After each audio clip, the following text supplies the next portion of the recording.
power goes out at night, not during the day when you can think clearly, but when the house is quiet and the temperature outside is already dropping fast. Your heater clicks, tries, then dies. The lights stay off. Your phone shows a winter storm warning and minus temperatures you hoped you'd never experience without heat. This is the moment most people realize something terrifying. The systems they trust have limits, and those limits show up when you're cold, tired, and unprepared. The first instinct is panic. People turn on stoves, light candles, drag out space heaters that now do nothing, and start trying to heat an entire house that is actively bleeding warmth into the dark. That instinct is what gets people killed. Cold doesn't kill you instantly. It kills you by pushing you into bad decisions. Decisions that feel logical when you're scared. The heater isn't just useless right now, it's a psychological trap.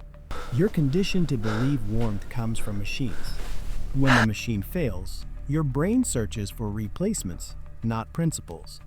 That's where people die, not because winter is unbeatable, but because they fight it the wrong way. Here's the truth nobody explains clearly. You are not trying to heat a house. You are trying to keep a human body alive.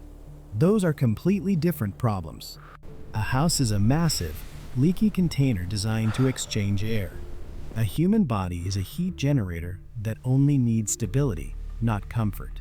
When the grid fails, comfort is gone. Survival is still available, but only if you stop thinking like a homeowner and start thinking like physics. Every winter blackout has the same pattern. The people who survive don't win by brute force. They win by reducing losses. Heat always moves from warm to cold. Always. You cannot overpower that rule.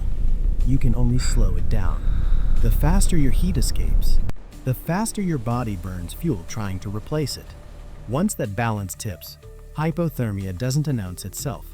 It quietly dismantles your ability to think. Some people survive because they prepared. Others survive because they accidentally did the right thing. Most don't because they trusted obvious solutions that never stood a chance. This isn't about fear. It's about control. When the heater is useless, doing the right thing instead is the difference between riding out the night and becoming another winter statistic. Cold rewards discipline, always. The moment the power fails, the clock starts, whether you acknowledge it or not. Temperature inside your house doesn't drop politely. It falls in steps, accelerating as walls, windows, and floors dump stored heat into the outside air. Most people waste the first critical hours trying to restore normal life. They check breakers. They wait. They tell themselves the power will come back soon. That delay is deadly. The first rule of surviving cold is simple.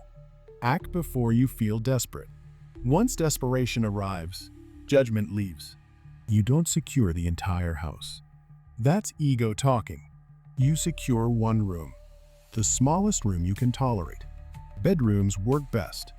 Fewer exterior walls, less air volume, less surface area leaking heat. Close the door.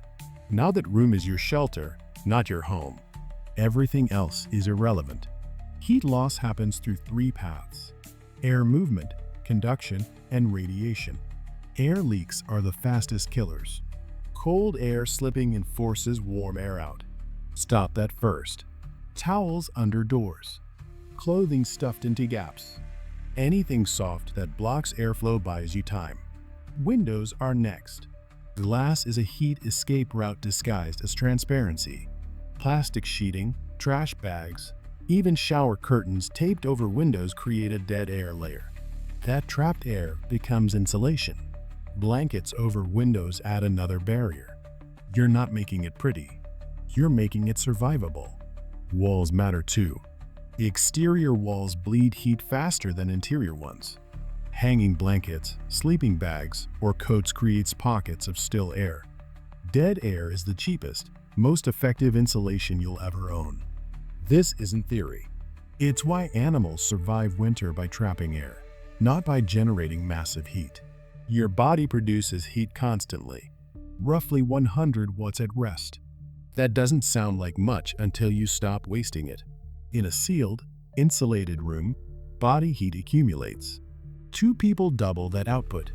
Add layers, and suddenly you're no longer chasing warmth. You're conserving it. The mistake people make is trying to raise temperature instead of stabilizing it. Stability keeps you alive. Comfort is optional. Every degree you prevent from escaping is a degree your body doesn't have to fight to replace. When you understand that, panic fades. You stop fighting winter and start managing it. Once the room is sealed and heat loss slowed, you focus on keeping your core warm, not the air around you. This is where people get clever and die. They chase room temperature with dangerous tools instead of protecting the engine keeping them alive. Your body doesn't care how warm the room feels. It cares about blood temperature. Keep that stable and the night becomes survivable. Layering matters more indoors than outside. A base layer traps warmth against skin. A middle layer holds that warmth. An outer layer blocks drafts when you move. Hats stay on. Heat escapes upward whether you respect that fact or not. Vanity has no insulation value. Survival does. Sleeping bags rated colder than the room create a microclimate your body can actually maintain. Two people sharing space multiply heat output without increasing loss. Stored heat is your buffer. Water is ideal. It holds energy safely and releases it slowly. Bottles filled with hot water, wrapped in cloth, placed near the neck, underarms, and thighs warm blood where it matters most. This distributes heat efficiently without drying air or producing fumes. It's boring. It works. Candles confuse people because they look warm. The math is cruel. One candle produces almost nothing compared to what a room loses. Enough candles to matter will also remove oxygen and add carbon monoxide. That's not heat. That's a countdown. Fire indoors demands ventilation. Ventilation dumps heat. Physics always collects payment. This is why improvised heaters kill. Propane, kerosene, grills, generators. They feel powerful. They feel like action. They feel wrong because they are.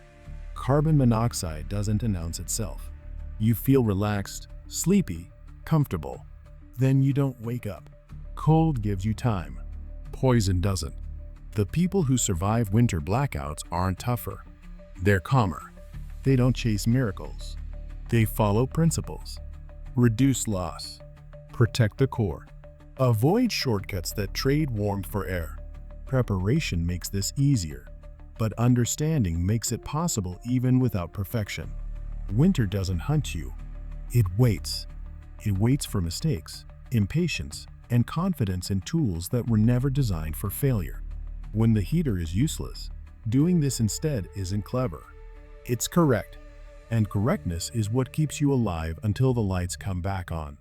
Remember this difference when darkness settles in and silence replaces heat, because survival favors those who respect limits, move early, and never confuse comfort with safety under pressure always.